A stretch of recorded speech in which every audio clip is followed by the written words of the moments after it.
Hello my dear student, कैसे हैं आप सब। जरूर मस्त जबरदस्त और बेहतरीन होंगे। दोस्तों, जैसे कि आपको पता है, आपका जो बोर्ड एग्जाम है वो नजदीक आ चुका है। उसी के लिए हम दोस्तों आपके लिए एक मॉडल पेपर लेके आए हुए हैं, जो हमारा 2024 का है, वो भी मैथ का है। और दोस्तों, और क्या हमारे पास क्या है, यह जो कोड है 822 और आइए जो ये कोड है हम इसे यहाँ पे आप सॉल्व कराएंगे। दोस्तों, ये जरूरी नहीं है कि बोर्ड एग्जाम में आपको कैसा पेपर मिलेगा, आपको इसे चिंता नहीं करनी है, क्योंकि आप जब तक इसका पीवाईक्यू यानी कि प्रीवियस ईयर क्वेश्चन पेपर को सॉल्व करते रहेंगे, आपको दोस्तों इसमें कोई दिक्कत नहीं होगी। ठीक है दोस्तों, उसी के साथ हम शुरू करते हैं आपको यह मॉडल पेपर। क्योंकि दोस्तों, यह जो रहेगा आपके लिए, क्योंकि इसमें आपको देखने को मिलेगा कैसे क्वेश्चन आते हैं बोर्ड एग्जाम में, और क्या पता इसमें से कुछ क्वेश्चन आपको रिपीट होते रहते हैं हमेशा, तो वो भी फायदेमंद रहेंगे। ठीक दोस्तों, चलिए शुरू करते हैं आपके बारे में। ठीक दोस्तों, चलिए दोस्तों, हमारा जो पहला क्वेश्चन है आपको यहाँ दिख रहा होगा। हमारे पास सेक्शन ए कह रहा है, क्या कह रहा है, बहुत विकल्पीय प्रश्न है हमारे पास है। किसी वृत्त पर एक बाह्य बिंदु से खींची जाने वाली स्पर्श रेखाओं की अधिकतम संख्या होगी। दोस्तों, हमें क्या कह रहा है, हमारे पास कोई कुछ कह रहा है, क्या कह रहा है दोस्तों, कि हमारे पास कोई एक वृत्त है, हमारे पास कोई एक वृत्त कह रहा है। ठीक दोस्तों, ठीक, और कह रहा है दोस्तों हमारे पास जो वृत्त है कि किसी बिंदु से, हमारे पास कोई बिंदु है, वहां से कोई स्पर्श रेखा हमें इस वृत्त पर इस बिंदु के हेल्प से क्या खींचना है, एक स्पर्श रेखा खींचनी है। दोस्तों, कह रहा है कि आप इस बिंदु से आप कितनी स्पर्श रेखाएं खींच सकते हो। क्या कह रहा है, आप इस बिंदु से आप कितनी स्पर्श रेखाएं खींच सकते हो। देखिए दोस्तों, हमने यहाँ से 1 और 2 खींची, और मैं अगला चाहूंगा खींचने के लिए, पर यहाँ से देखिए यह छूट गया, पर आगे बढ़ के काट देगा, कट जाएगा, तो इसका माने नहीं होगा। हम यहाँ से मैक्सिमम 2 ही खींच सकते हैं, इसलिए इसका आंसर मतलब दोस्तों 2 ही हमारा इसका आंसर राइट होगा। ठीक दोस्तों, चलिए हमारे पास अगला क्वेश्चन है। दोस्तों, जो ये स्टूडेंट ने सॉल्व किया है बहुत बेहतरीन सॉल्व किया है, इसका लगभग लगभग सब सही था क्वेश्चन। ठीक है, देखेंगे दोस्तों हमने, दोस्तों मेरे पास अगला कह रहा है, देखिए ध्यान से क्वेश्चन क्या कह रहा है कि बिंदु 7,3 की वाई अक्ष से दूरी होगी। दोस्तों, कह रहा है हमारे पास कोई बिंदु है 7,3, तो कह रहा है कि वाई अक्ष से दूरी क्या होगी। दोस्तों, हमें पता है एक कोऑर्डिनेशन होता है, मतलब एक होता है निर्देशांक, जहां से ये हमारा होता है यक्स, ये होता है हमारा वाई। ठीक है, हमें पता है पहला होता है प्लस प्लस का, दूसरा होता है तो हमारे पास होता है क्या होता है माइनस प्लस का, तीसरा होता है माइनस माइनस का, और चौथा दोस्तों हमारे पास होता है प्लस माइनस का। इसी क्रम में होता है। हमारे पास जो दी गई वैल्यू ये हमारे पास प्लस प्लस में है, इसका मतलब हमारे पास पहले निशांक में होगा। ठीक, और देखने से कह रहा है कि वाई से हमें पता है ये पहला वाला होता है यक्स का, दूसरा होता है वाई का, इसे हम बोलते हैं भुज। क्या दोस्तों बोलते हैं हम लोग, भुज बोलते हैं। इसको बोलते क्या दोस्तों बोलते हैं, कोटि बोलते हैं। ठीक, कोटि बोलते हैं। ठीक, देखिए दोस्तों कह रहा है एक्स वाला 7 गया, 1 2 3 4 5 6 7 में जाएगा, और ये हमारा जाएगा 3 पे, 1 2 3। जब दोस्तों इन दोनों को मिलाएंगे यहाँ से यहाँ तक की, कह रहा है जो मेरे पास वाई एक्सिस है इसकी दूरी कितनी होगी दोस्तों, यहाँ इसकी दूरी है ना, ये कितनी दोस्तों 7 जा रही है, ये 7, तो इसका आंसर दोस्तों मेरे पास सी होगा। ठीक, चलिए दोस्तों, हम देख रहे हैं अगला हमारे पास क्या है। सेम तरीके से हमारे पास कोई क्वेश्चन कह रहा है पी साइन थीटा, क्या दोस्तों हमारे पास पी साइन थीटा है हमारे पास, और कह रहा है और हमारे पास क्या है क्यों कॉस थीटा कह रहा है। ठीक, तो हमें कॉस थीटा का मान ज्ञात करना है। क्या दोस्तों हमें कॉस थीटा का मान ज्ञात करना है। ठीक है दोस्तों, हम सॉल्व करेंगे, क्या करेंगे, हमें पास ये वैल्यू दी गई है, तो इसको हम कुछ इस तरीके से सॉल्व कर सकते हैं। ये सॉल्व कर लिया, और उसके बाद क्या करेंगे, पी अपान क्यू बन जाएगा। ठीक, जो हमारे पास क्या है साइन थीटा कॉस थीटा है, ये tan थीटा का फॉर्मूला होता है, तो ये रूप में हमारे पास बन गया। दोस्तों, आपने पढ़ा होगा, क्या पढ़ा है, लाल बटे कक्का, जो बहुत ट्रिक पुराना है, जो हम यूज करते हैं। हमने क्या दोस्तों, जो ये यल और एक मतलब है लंब बटे आधार, जो दोस्तों हमारे पास ये tan थीटा का है वो लंब बटे आधार का रूप है, जहां पे हमारे पास एक बनेगा बनेगा ट्रायंगल, जहां पर ये लंब होगा जो पी कहा गया है, जो हमारे पास आधार कहा गया ये क्यू हो गया। ठीक, हमने पढ़ा है क्या, कर्ण स्क्वायर इक्वल टू लंब स्क्वायर प्लस आधार स्क्वायर, इस फॉर्मूला का यूज करके हम लोग उस वैल्यू को निकाल लेंगे। ठीक, क्या निकालेंगे दोस्तों, हमारे पास ये आ जाएगा, और हमारे पास कर्ण की वैल्यू आ जाएगी दोस्तों, क्या आएगी के इक्वल टू हमारे पास अंडर रूट में P square plus Q square. ठीक, बनेगा दोस्तों हमारे पास क्या बन रहा है, हमारे पास P square plus Q square, वो भी अंडर रूट बनेगा। ठीक, हमने क्या बोला कॉस थीटा, जो साइन थीटा क्या होता है उल्टा होता है, तो क्या करेंगे कर्ण अपान लंब बनेगा। ठीक, हमारे पास कर्ण ये आ गया, लंब ये आ गया, मतलब क्या under root P square upon Q square upon P. कहा दोस्तों हमारे पास, देखिए दोस्तों हमारा पहला आंसर होगा इसका आंसर। ठीक है, हमारा इसका पहला आंसर ही हो जाएगा। ठीक है दोस्तों, चलिए आगे देखते हैं हम लोग। दोस्तों हमारे पास अगला हमारे पास क्या रहा है देखेंगे अच्छे से।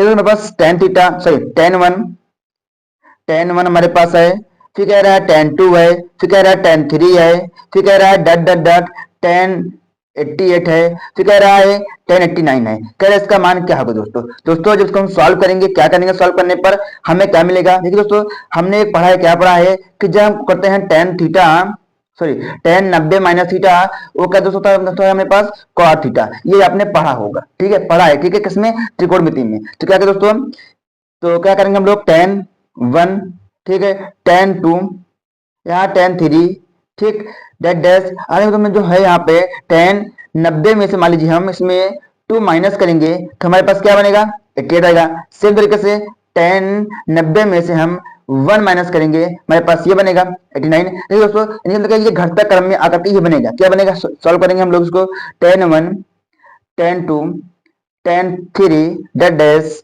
यहाँ बनेगा cot two and cot one. ऐसे यहाँ पे cot three, cot four, cot five, cot six, cot seven इधर आएगा, इधर जाएगा मेरे पास tan one, tan two, tan three इधर जाएगा। ठीक अब जानते हैं क्या जानते हैं कि जो कॉट थीटा होता है वन अपॉन टेन होता है। क्लियर। जब इसके यहाँ पे वैल्यू पुट कर देंगे हमें क्या मिल जाएगा tan one into tan two into tan three जाएगा सही से ही मेरे पास one upon tan two into tan one.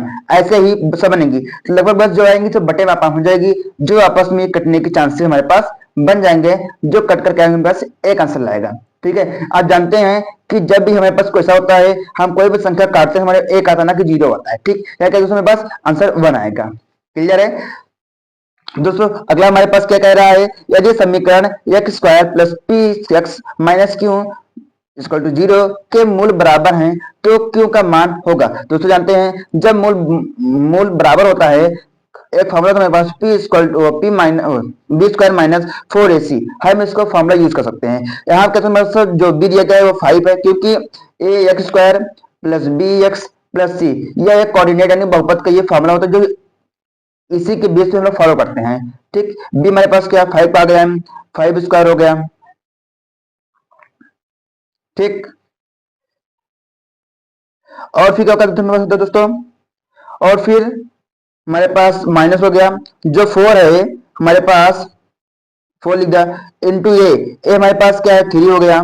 ठीक इंटू इंटू सी हमारे पास क्या है क्यू है माइनस का क्यू। ठीक इक्वल टू जीरो हो गया। अब सॉल्व करेंगे 25 आ गया, माइनस माइनस प्लस हो गया, यहाँ हो जाएगा तो 4 यहीं 12 हो गया, क्यू इक्वल टू जीरो हो गया।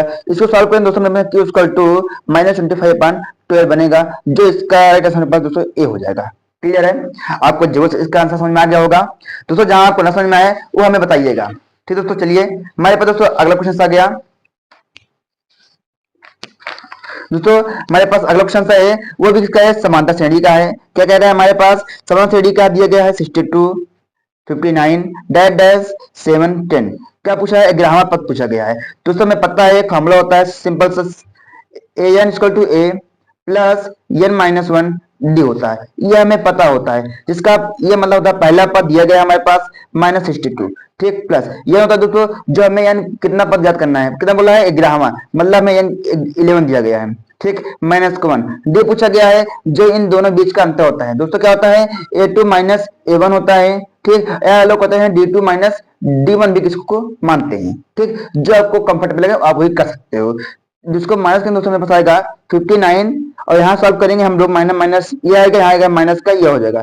ठीक सॉल्व करेंगे तो प्लस का 3 आंसर आएगा। ठीक यहाँ 3 हो गया, सॉल्व करेंगे माइनस का ये हो गया, फिर आएगा हमारे पास प्लस का 10 इंटू 3 हो जाएगा हमारे पास और सॉल्व करेंगे तो यहाँ पर 30 आ जाएगा। इसको हम जब घटाएंगे हमारे पास -32 हमारे पास आंसर आएगा, जो इसका आंसर हमारे पास बी बनेगा। ठीक है चलिए देखते हैं अगला दोस्तों हमारे पास क्या होता है। दोस्तों अगला हमारे पास है प्रैक्टिस क्वेश्चन है यानी प्रोबेबिलिटी से बहुत मस्त क्वेश्चन है। क्या करेंगे दोस्तों दोस्तों कह रहा है हमारे पास कोई प्रोबेबिलिटी है यानी पी प्रोबेबिलिटी ई इवेंट हमारे पास कहा गया है 0.051 और मैं प्रोबेबिलिटी ई बार का मान ज्ञात करना है। दोस्तों इसका मतलब होता है कि कोई घटना घटी हुई है, इसका मतलब क्या है कोई घटना नहीं घटी हुई है हमें बताना है। हमको ये पता है क्या पता दोस्तों कि प्रोबेबिलिटी में होती है जब कोई घटना घटती है और जब कोई घटना ना घटे। ठीक है, उन दोनों का योग मेरे पास 1 होता है। ये फॉर्मूला होता है या एक समझ लीजिए ये होता ही है, इसी का रूल हम फॉलो करते हैं। ये कहा कि 0.001 हो गया प्लस ये हमें ये पता नहीं है 1 किया, सॉल्व कर लेंगे इसको दोस्तों हमारे पास, तो 1 माइनस 0.001 इसको दोस्तों हम लोग सॉल्व करेंगे, सॉल्व कर दोस्तों माइनस कर लेंगे हम लोग इसी प्रकार से ये दोस्तों सब सॉल्व करेंगे, हमारे पास जो आंसर आएगा 590.5 बनेगा आंसर, ठीक है 095 इसका आंसर बन जाएगा। ठीक, इसका हमारे पास दोस्तों डी होगा। क्लियर है, चलिए देखते हैं अगला हम लोग।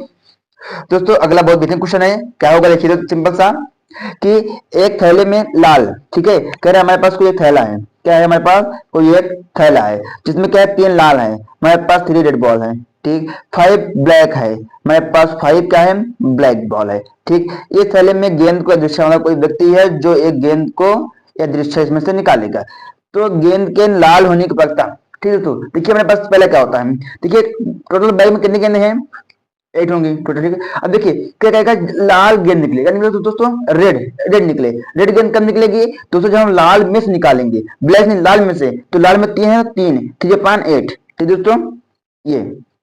चलिए दोस्तों मेरे पास अगला क्वेश्चन है दोस्तों, हम यहाँ पे आपको सभी एक एक करके समझने का प्रयास कर रहे हैं, जहां ना आए बताइए कमेंट में, ठीक दोस्तों। चलिए देखते हैं अगला क्या दोस्तों मेरे पास क्या है कि चित्र में कहा गया हमें कोई फिगर है दिया गया है जहां पे डी पैरेलल बीसी का मतलब ये फिगर जो इसके बराबर है और यहाँ पे सी है दोस्तों, जो फिगर बना हुआ है हमारे प्रमेय बना हुआ है, हमने पढ़ा भी है क्या होता है प्रमेय में आता है AD upon DB equal to A upon EC, ये कुछ ऐसे होते हैं, ठीक है। हम इसी का फॉर्मूला का यूज करके यहाँ फॉलो कर सकते हैं, हमारे पास 1.3 बनेगा 39 बनेगा इक्वल टू 1.5 अपान यहाँ बनेगा हमारे इसी, ठीक यहाँ पे क्रॉस मल्टीप्लाई करा देंगे इसी इंटू 1.3 इक्वल टू ये बन जाएगा, ठीक दोस्तों। फिर आगे क्या बनेगा हमारे पास दोस्तों, जब इनको हम सॉल्व करेंगे तो इसी में बन जाएगा यहाँ पे 15 पॉइंट इंटू 39 इसको, और यहाँ पे इसको हम लोग सॉल्व कर लेंगे, ठीक करेंगे दोस्तों हमारे पास ये से खत्म हो जाएगा, काट देंगे 3 आ जाएगा, ठीक। अब काटने पर तो बनेगा 15 3 मेरे पास 45 और 1 अंक यहाँ पे बनेगा मतलब ये 45 में आंसर आ जाएगा, ठीक दोस्तों। जो ये बहुत इंपॉर्टेंट है ना कि थेस प्रमेय है, हर बार पूछता है एग्जाम में, इससे क्वेश्चन पूछते हैं और कभी कभी इसका डेराइव भी पूछ लेता है, जिसको जरूर आप पढ़ लेना थेस प्रमेय को, ठीक दोस्तों ये आपके लिए जरूरी रहेगा, ठीक। चलिए दोस्तों मेरे पास अगला क्वेश्चन आ गया है, क्वेश्चन नंबर 10, क्या करेंगे इसको हम देखेंगे दोस्तों। कह रहे हैं हमारे पास कोई भी एक चित्र है, तो एक चित्र में है ट्रेंगल एम एन एल कहा गया और पी क्यू आर हमारे पास दो फिगर है, और एम और क्यू जो हमारे पास एम के बराबर है, और एम एन ये दिया गया है और एम एल ये दिया गया है, और पी क्यू हमारे पास ये कहा गया है, और ये कह मैं दोनों सही है दोस्तों। आप जानते हैं क्या जानते हैं कि जब किसी भी त्रिभुज की कोण या एंगल एंड साइड बराबर होती है तो अपन में समरूप होते हैं, कहते हैं समरूप होते हैं, तो दोस्तों हमें ये बताना है। दोस्तों देखते हैं क्या होता है, देखिए देखिए ये वाला एंगल इस एंगल के बराबर है, मतलब कि ये दोनों कोण बीच में होंगे, ठीक। आप जानते हैं दोस्तों किसी के मान लीजिए हमें कुछ एक नाम लेना होता है, मान लीजिए मेरे पास जिसके मेरे पास क्या बना हुआ है राइट एंगल हमारे पास होता है, हमारे पास कोई राइट एंगल होता है पी क्यू आर, हम कभी भी ऐसे नहीं करते हैं कि पी आर क्यों नहीं लिखते हैं, क्यों क्योंकि हमारे पास जो राइट एंगल हम राइट एंगल को लिख जाते हैं क्यों पी क्यू आर, ठीक है ये ऐसा, ठीक है। दोस्तों मेरे पास क्या हुआ कि ये एंगल बराबर हुआ, ध्यान दें दोस्तों मेरे पास यम और पी इसमें नहीं मैच खा रहा है, हमारे पास यम और आर नहीं है, पर दोस्तों हमारे पास यम और पी जो बीच में है ये इसको बता रहा है कि हाँ समरूप है दोनों कोण, तो इसी का हम इससे हमारा आंसर सी हो जाएगा, ठीक है। और अगर जानते हैं इसका दोस्तों हमारे पास अगला भी कहा गया देखेंगे, क्वेश्चन नंबर 11 हमारे पास क्या है बेहतरीन क्वेश्चन है, कह रहा है सेंटीमीटर व्यास के गोले का पृष्ठ क्षेत्रफल। दोस्तों व्यास का गोले का पृष्ठ क्षेत्रफल फॉर्मूला था दोस्तों पाई आर स्क्वायर, ये हमारे पास आंसर होता है। सभी देख रहे हैं पाई में आंसर आया हुआ है ना दोस्तों, तो पाई का मान रखेंगे हमारा काम हो जाएगा, ठीक। क्या करेंगे देखेंगे दोस्तों मेरे पास 4 हो गया इंटू पाई हो गया, और आर का मान यहाँ दिया गया हमारे पास हाफ सेंटीमीटर में, वो भी व्यास में है। अब व्यास है दोस्तों त्रिज्या करते हैं तो आधा करते हैं इसको, जब आधा करेंगे तो आधा हमारे पास 1/4 बनेगा, 1/4 हो गया इसको 4 बनेगा। और दोस्तों मेरे पास क्या है यहाँ पे कुछ और भी है, यहाँ पे स्क्वायर है तो मेरे पास 1/4 और बनेगा, ठीक। करेंगे हम लोग क्या करेंगे इस खरो जगह मेरे पास पाई बने यहाँ पे इंटू 1/4 बनेगा 1/5 4, इसका आंसर आ जाएगा ये डी आंसर। ठीक, चलिए दोस्तों अगला हम देखेंगे। ठीक है, मेरे कहा दोस्तों कोई त्रिज्या है 3 सेंटीमीटर, 6 सेंटीमीटर त्रिज्या के वृत्त है।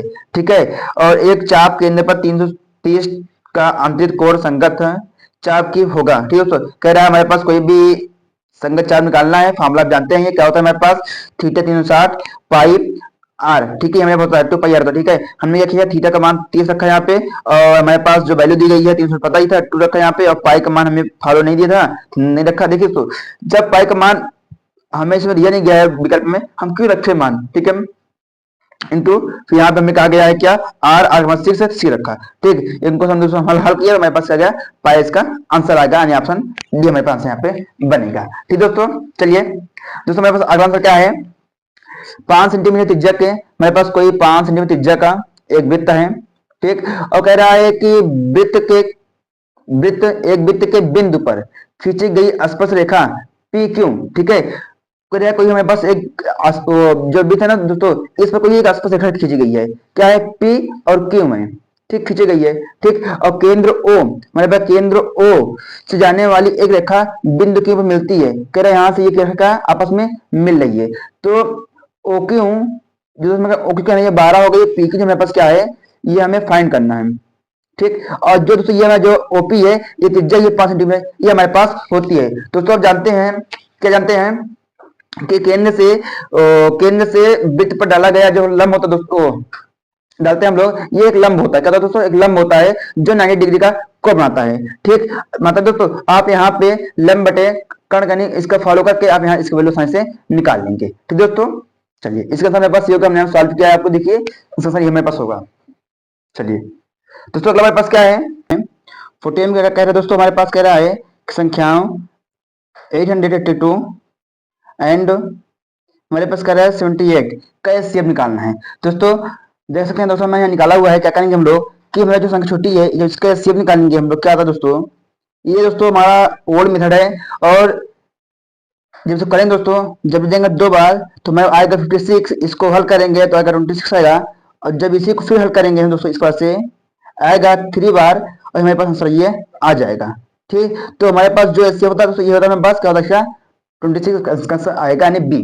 ठीक है, और दोस्तों एक और होता है कि आप 82 का निकाल लें और 78 का निकाल लें, गुणनखंड निकाल लें, और ध्यान देखेंगे दोस्तों, इसमें से जो संख्या मैच खाएगी, जो संख्या से मैच खाएगी उन आपस में इंटू करा लेंगे, तो हमारे पास उसका आंसर वो भी एक हो जाता है। आप चाहे इस तरीके से करेंगे चाहे इस तरीके करेंगे, हमारा दोनों आंसर आपको मिल जाएगा। ठीक दोस्तों, चलिए अगला मेरे पास क्या है दोस्तों, मेरे पास अगला क्वेश्चन कह रहा है 15 में कि एक बेलन के आधार की त्रिज्या है। मेरे पास कोई त्रिज्या है जो कह रहा है हमारे पास क्या है 3.5 सेंटीमीटर है, यदि इसकी ऊंचाई 8.4 सेंटीमीटर हो तो, ठीक है, हमें ऊंचाई का एच कहा गया है 8.4 सेंटीमीटर कह रहा है। ठीक, और इसका क्षेत्रफल वक्रपृष्ठ क्षेत्रफल पूछा गया है। दोस्तों आप जानते हैं क्या होता है कि बेलन का वक्रपृष्ठ क्षेत्रफल होता है दोस्तों, होता है 2 पाई आर एच। ठीक दोस्तों इसको हम सॉल्व करेंगे, 2 इंटू पाई रखेंगे, ठीक, और इंटू आर के यहाँ दिया गया है 3.5 और ए रखेंगे 8.4। तो दोस्तों हमारे पास जो पाई होता है, यहाँ पे पाई का हम लोग मान रख सकते हैं, क्या रखेंगे 22/7 या फिर 3.4। ठीक, परंतु हमारा जो दोस्तों जो आंसर आया हमारे पास पाई में दिया गया है, इसलिए हम पाई का मान यहाँ पे नहीं रख रहे हैं। ठीक दोस्तों, चलिए दोस्तों आगे करते हैं हम लोग क्या करेंगे। ठीक, चलिए तो दोस्तों करेंगे जब 2 को 3.5 में करेंगे, हमें आएगा 7.0 आएगा इंटू 8.4 इंटू पाई आंसर आएगा। जब इसको आपस में इंटू कराएंगे दोस्तों, मेरे पास आएगा 7 4 जा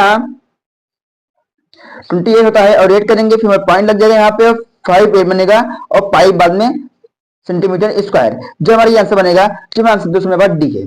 ठीक, चलिए दोस्तों मेरे पास अगला आंसर क्या है, क्वेश्चन हमारे पास क्या है देखेंगे दोस्तों, मेरे पास अगला है कि 4 सेंटीमीटर त्रिज्या वाले एक वृत्त के त्रिज्यखंड का कोण 60 है, इसका क्षेत्रफल क्या होगा। दोस्तों जानते हैं त्रिज्यखंड का होता है क्या कि पाई आर स्क्वायर थीटा अपान 360 ये होता है। ठीक, और जहां हमें कहा गया है पाई वैल्यू, ठीक है, नहीं पता है, सॉरी दिया गया है, मतलब कि पाई का मान इसमें रखा नहीं गया तो हम नहीं रखेंगे अभी। आर त्रिज्या दी गई, हमें पास 4 दिया गया, 4 इंटू 4 हो गया, और थीटा 60 दिया गया है, इसको हम सॉल्व कर लेंगे। ठीक, ये खत्म हो गया, यहाँ से हम काट दिए तो 6 आ गया। ठीक, उसको करेंगे पाई इंटू, आएगा मेरे पास 4 4 जो 16 हो गया अपान 6। इसको और हल कर देंगे, 3 आ जाएगा, यहाँ आ जाएगा मेरे पास 8 आ जाएगा। तो 8 अपान 3 इंटू पाई, मेरा ऑप्शन नंबर सी होगा राइट आंसर। क्लियर है? ठीक है दोस्तों, चलिए दोस्तों हम देखें अगला क्वेश्चन मेरे पास क्या आ गया है। अब देखते हैं दोस्तों हम लोग क्वेश्चन नंबर, हमारे पास क्या है 16 क्वेश्चन नंबर है। देखेंगे दोस्तों हमारे पास कहा गया है 17 में कह रहा है निकालने के लिए विभक्तर के लिए। दोस्तों इसका एक फार्मूला होता है, क्या दोस्तों हमारे पास होता है डी इक्वल टू होता है बी स्क्वायर माइनस 4सी। ये विभक्तर का फार्मूला होता है, जो आपके पास एमसीक्यू में पूछता है विभक्तर का विभक्तर क्या है, तो आपको ऑप्शन में इसका भी पूछता है। ठीक है, इसको ध्यान ध्यान दीजिएगा, D equal to B square minus 4सी। ठीक, हमें पता है कि जो हमारे कोऑर्डिनेट जो सॉरी जो हमारे बहुपद होते हैं, ठीक है, तो होता है A X square plus B X plus C. ठीक है, ये हमारे पास सामान्य फॉर्मूला होता है। ठीक, करेंगे, चलिए अगर दोस्तों हम लोग करते हैं क्या करेंगे इसको हम कि इस जो मेरे पास दिया गया है इसको इसमें कंपेयर करा देंगे। ठीक, जब कंपेयर करा देंगे हमारे पास जो आंसर वो लिखेंगे। ठीक है, करेंगे, देखिए हमारे पास डी स्क्वायर हो गया, बी हमारे पास एक है तो एक हो गया, स्क्वायर स्क्वायर रहेगा माइनस 4 इंटू ए हमारे पास दिया गया है 1 ही है इंटू, और हमारे पास सी माइनस का एक है, सॉल्व कर लेंगे इसको हम लोग, तो 1 माइनस माइनस प्लस हो गया यहाँ 4 5। ठीक दोस्तों, ना 5 दिया नहीं गया है, तो इसमें देखिए दोस्तों यहाँ 5 माइनस का है 2 है यहाँ पे, इसलिए लगता है कि इसमें आंसर मिस प्रिंट है। इसका ना दोस्तों 5 है, इसको आप ध्यान दीजिए। ठीक है, इसका 5 होगा, मैंने आपके सामने साफ सॉल्व किया है। ठीक दोस्तों, चलिए दोस्तों हमारे पास अगला क्वेश्चन क्या कह रहा है, देखेंगे कि द्विघात minus 1 minus 4x plus 4x square equal to 0 के मूलों का योग। दोस्तों जब भी आपको मूलों का योग बोलता है तो मेरे पास अल्फा प्लस बीटा होता है, जो माइनस बी अपान सी होता है। ठीक, जब बोलेगा गुणनखंड के लिए होता है अल्फा इंटू बीटा होता है, सॉरी बी माइनस ए होता है ना इसका, हाँ, और उसका सी अपान ए होता है। ठीक, ये दोस्तों, ठीक है, आप कहें दोस्तों हमें मूलों का योग पूछा गया, हम इसको फॉलो करेंगे। दोस्तों हमें पता है ये बी ए क्या है, हम जानते हैं, इसका जनरल फार्मूला होता है A square plus B X plus C, इसे से हमें कंपेयर करना होता है। हमें ये दिया गया है, जो इसको हम इसमें लिखेंगे, हमारे पास ए स्क्वायर बनेगा, यहाँ बनेगा माइनस का 4x प्लस का 1 इसको 0 बनेगा, इसे कंपेयर कर देंगे। हमारे पास यहाँ बी हुआ, बी है, ये भी है, तो माइनस माइनस प्लस, यहाँ बनेगा माइनस का, यहाँ माइनस का 4, और ए हमारे पास क्या है 4 है, 4 हुआ, तो इसको सॉल्व करेंगे, माइनस माइनस प्लस हो गया, 4 अपान 4 कर देंगे, हमारे पास 1 आ जाएगा, तो मेरे पास इसका ये बनेगा। ठीक, चलिए दूसरा 18 क्वेश्चन सॉल्व हो गया है। ठीक दोस्तों, दोस्तों मेरे पास अगला क्वेश्चन है कि निम्नलिखित सारणी में से माध्य होगा। ठीक दोस्तों, दोस्तों माध्य के लिए देखते हैं दोस्तों क्या होगा हमारे पास। दोस्तों हमने माध्य के लिए बनाया, आपके देखिए क्या करेंगे माध्य के लिए। दोस्तों माध्य में क्या कह रहा है कि निम्नलिखित सारणी का माध्य जो हमें पास दिया गया है, वर्ग अंतराल दिया गया। दोस्तों देखेंगे ये मेरे पास वर्ग अंतराल दिया गया है। ठीक, और बारह दी गई। ठीक है दोस्तों, जब भी आपको माध्य निकालना होगा या समांतर मान निकालना होगा तो कुछ नहीं करना है, पहले इन दोनों के बीच में ये निकालना होगा, एक्स निकालेंगे जो इसका बीच का। ठीक, क्या करेंगे दोस्तों इन दोनों को जोड़ लेंगे, इन दोनों को जोड़ लेंगे, इसका फॉर्मूला करते हम लोग करते हैं कि a प्लस बी अपान 2 ऐसा कुछ होता है। ठीक है, a प्लस बी अपान 2 इसलिए हम लोग करते हैं। ठीक, करेंगे 10 को जीरो करेंगे तो 10 आएगा, डिवाइड करेंगे मेरे पास 5 आ जाएगा। ठीक दोस्तों, जब इसको करेंगे हम लोग 10 20 को हो जाएगा 30, 30 को जो हाफ करेंगे मेरे पास 50 आएगा। ठीक, 30 20 को ऐड करेंगे 50 आएगा, 50 का आधा हाफ 25 होगा। ठीक, 40 30 करेंगे तो 70 आएगा, 70 का हाफ 35, क्लियर है 35, और 40 को 50 को करेंगे दोस्तों मेरा 90 आएगा, 90 आधा करेंगे हम लोग कहेंगे दोस्तों मेरे पास 90। ठीक, कंफ्यूज मत होना, हमने कुछ नहीं किया है, जो ए है इसको मान ए, इसको बी माना हुआ है, जो इसी तरीके से सॉल्व हुआ है। ये देख लीजिए हमने कर भी दे रहा है यहाँ पे आपको लिए, 90 का हाफ करेंगे हमारे पास 45, ये हमें लिखा।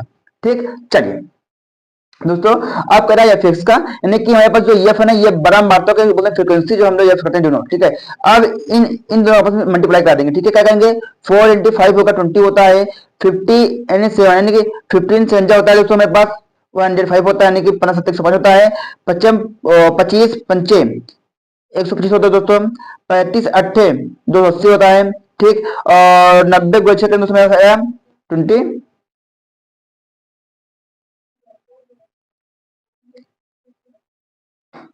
एक मिनट दोस्तों यार 90 कैसे आ गया हम लोग का, सॉरी सॉरी यार 45 है ना, एक मिनट सोचा यार 95 कैसे आ गई है। ठीक है, तो इसको दोस्तों हम लोग करेंगे, हमारे पास आएगा क्या आएगा, जीरो जगह यहाँ पे और 227 ये आएगा। ठीक, ये बनेगा हमारे पास। ठीक है, तो दोस्तों चलिए आगे। दोस्तों आगे क्या होता है दोस्तों, अब दोस्तों मेरे पास जो माध्य का फॉर्मूला होता है कि summation F x upon F होता है। इसका मतलब है सम मतलब है टोटल का योग, इन सभी का योग करेंगे जो आएगा, और इसका यह मतलब इन टोटल का योग करेंगे। ठीक, तो जब आप इन लोग को जोड़ोगे हमारे पास आ जाएगा, आपके पास आएगा जीरो आएगा, वन बचेगा यहाँ पे, हमारे बचेगा दोस्तों मेरे पास, ठीक, फिर जीरो आएगा, दो आएगा, एक एक दो, हमारे पास यहाँ बचेगा दोस्तों, यहाँ दोस्तों मेरे पास आएगा 8। ठीक, तो दोस्तों आप इसको ऐड करोगे मेरा आएगा 30 आएगा।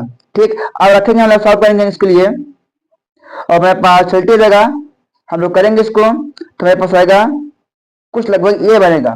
ठीक है सर, ठीक, तो इसका दोस्तों मेरा आंसर होगा मेरे पास, दोस्तों इसका आंसर बी होगा। ठीक है, यही होगा, क्लियर है। चलिए दोस्तों मेरे पास अगला कह रहा है, अगला हमारे पास क्या कह रहा है कि निम्नलिखित सारणी का माध्यक वर्ग ज्ञात कीजिए। माध्यक, ठीक है, अब जानते हैं दोस्तों माध्यक का फॉर्मूला होता है हमारे पास, माध्यक को होता है L plus N upon two minus C F upon F H. ठीक है, सी एफ मतलब संचारी संचयी बारंबारता।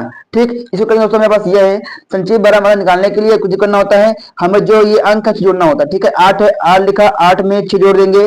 ठीक है, तो हमारे पास आएगा 40 आ जाएगा। ठीक, इस 40 को जब 11 में जोड़ेंगे दोस्तों हमारे पास आ जाएगा 25। ठीक है, जब 25 को हम इसमें ऐड करेंगे, ठीक, जब इसको इसमें ऐड करेंगे दोस्तों मेरे पास आ जाएगा 43 आ जाएगा, जब इसको ऐड करेंगे मेरे पास आएगा 49।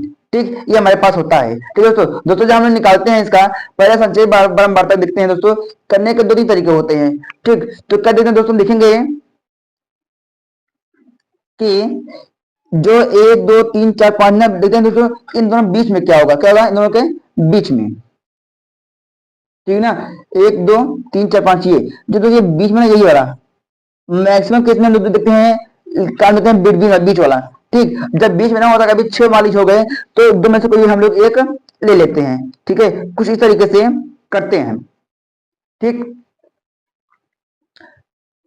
ठीक दोस्तों, चलिए देखते हैं दोस्तों। अब देखें दोस्तों हमारे पास क्या होगा, जो हमारे पास ये हम जो मध्य बीच का भाग हुआ यहाँ पे ये हमारा जो संचय बता ये हमारा सीएम हो जाएगा, और हमारे पास जो ये 11 है, ठीक है, हमारे पास ये एफ बन जाएगा। ठीक, और ये दोस्तों हमारे पास ये है, हमारे पास इसको हम यल बोलते हैं कि लो है ना, लो ये मतलब लोएस्ट होता है। ठीक है, निचला वाला उच्चतम होता है, ये हमारा यल हो गया, और इन दोनों जो अंतर होगा वो एच होता है। ठीक, और जो हमारे पास ये लास्ट में आता है ये हम लोग ये कहते हैं। क्लियर यहाँ तक के। ठीक, हमें बोला गया है, हमें क्वेश्चन में कहा गया माध्यक वर्ग। ठीक है, मतलब इन दोनों के जो वर्ग था ना माध्यक का बनेगा हमारे पास 20 से 30, ये हमारा माध्यक वर्ग बन रहा है ये। ठीक दोस्तों, ये होगा। ठीक, इसका ये वैल्यू किस पर रखेंगे दोस्तों, इसको मैं सॉल्व कर लेंगे, हमें माध्यक ज्ञात करना पूछता है, हमें माध्यक पूछा नहीं गया विकल्प में तो हमने इसको नहीं किया। ठीक दोस्तों, दोस्तों आप ये मैंने दोस्तों सेक्शन ए को कंप्लीट यानी कि 20 जो आपके एमसीक्यू थे दोस्तों उसको हमने पूरा सॉल्व कर दिया है, आप उसको देखेंगे दोस्तों तो जरूर समझ में आ जाएगा। ठीक दोस्तों, आगे दोस्तों हमारे पास क्या है, सेक्शन बी के लिए भी हम लेके आएंगे, आपके लिए बेहतरीन लेके आएंगे, सेक्शन बी को भी हम सॉल्व कराएंगे आपकी बेहतरीन ढंग से, आप इसको भी करने का ट्राई करेंगे दोस्तों। इसमें बहुत क्वेश्चन जो इंपॉर्टेंट है, जो हर बार कुछ ना कुछ रिपीट भी होते हैं। ठीक दोस्तों, दोस्तों कहते हैं हर बार वो क्वेश्चन रिपीट भी होते हैं, तो वो आपके लिए बहुत इंपॉर्टेंट है, तो उसको दोस्तों आप लोग जरूर करिएगा। और साथ ही साथ आप क्या करना दोस्तों, हमारे जो चैनल दोस्तों क्या है उसका नाम क्या है, EWA गुरु। ठीक, EWA गुरु मतलब क्या, इसको इसका मतलब होता है एजुकेशन विथ आशीष गुरु। दोस्तों आप इस चैनल को जरूर सब्सक्राइब कीजिएगा और आगे तक शेयर कीजिए, क्योंकि इस पर दोस्तों हम लोग आपके लिए ही बेहतरीन ढंग से बेहतरीन तरीके से आपके लिए मॉडल पर सॉल्व कराएंगे, जैसे कि इसमें से कुछ ना कुछ आपको बहुत इंपॉर्टेंट मिलेगा। तो दोस्तों फिर मिलेंगे आपके नए वीडियो के साथ। Bye bye, take care, all of you.